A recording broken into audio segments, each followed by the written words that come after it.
오늘 한 주간 기업 최고 경영자들의 동향을 살펴보는 CEO 풍향계 시간입니다. 이번 주는 김동관 하나그룹 부회장과 구자은 LS그룹 회장 이야기를 김종혁, 김주영 기자가 전해드립니다.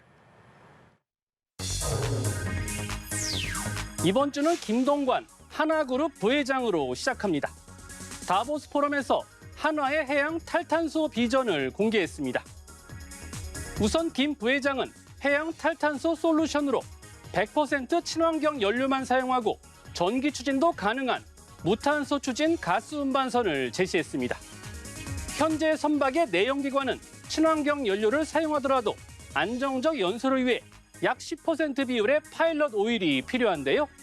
김 부회장은 100% 암모니아만으로 운항이 가능한 암모니아 가스터빈을 개발 중이라고 밝혔죠. 또 선박의 보조 발전 장치로 수소연료 전지와 에너지 저장 시스템을 장착해 무탄소 전동화를 실현하고 수소연료 전지에 필요한 수소를 선내에서 생산한다는 구상도 공개했습니다. 김 부회장은 지난 2010년부터 매년 다보스 포럼에 참석하고 있는데요. 다보스 포럼을 통해 인연을 맺은 글로벌 기업들과 협업을 강화하고 지속적인 탈탄소 기술을 개발해 탄소 중립을 선도한다는 계획입니다. 구자은 LS그룹 회장, 최근 열린 그룹 공채 신입사원 입사식에 참석해 환영과 격려 메시지를 전했습니다. 행사에 참석한 구 회장은 3주 교육을 수료한 신입사원 200여 명의 가슴에 회사 배지를 손수 달아주며 환영했습니다. 이어 구 회장은 신입으로서의 열정과 패기를 갖추고 LS를 이끌 리더가 돼야 한다고 당부했습니다.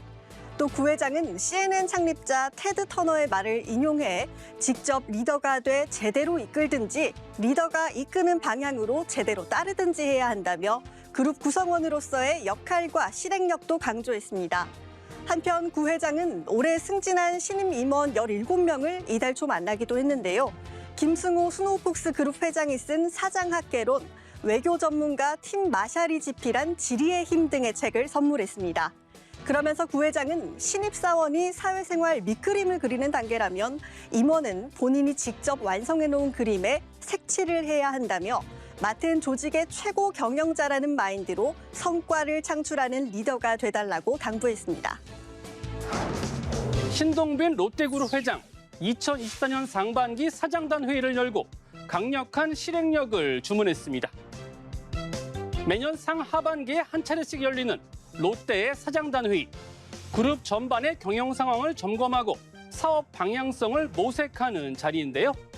신 회장은 우선 올해 상반기에도 저성장과 글로벌 경기 침체 등이 계속될 것으로 전망했습니다. 이어 행사에 참석한 80여 명의 사장단에게 지속 성장이 가능한 기업이 되기 위해서는 강력한 실행력이 중요하다며 글로벌 시장을 선도하는 롯데가 될 수 있도록 강력한 실행력을 보여달라고 당부했습니다. 또 명확한 비전을 제시해 조직과 직원을 한 방향으로 이끄는 리더십을 발휘해달라며 CEO들에게 비전과 혁신을 키워드로 제시했습니다.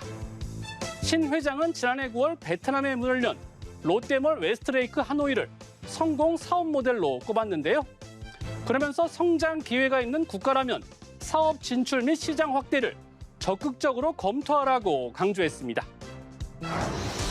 젠슨 황 엔비디아 최고 경영자, 이달 초 4년 만에 중국을 찾아 선전과 상하이 등 엔비디아의 현지 사무실을 방문한 것이 뒤늦게 알려졌습니다.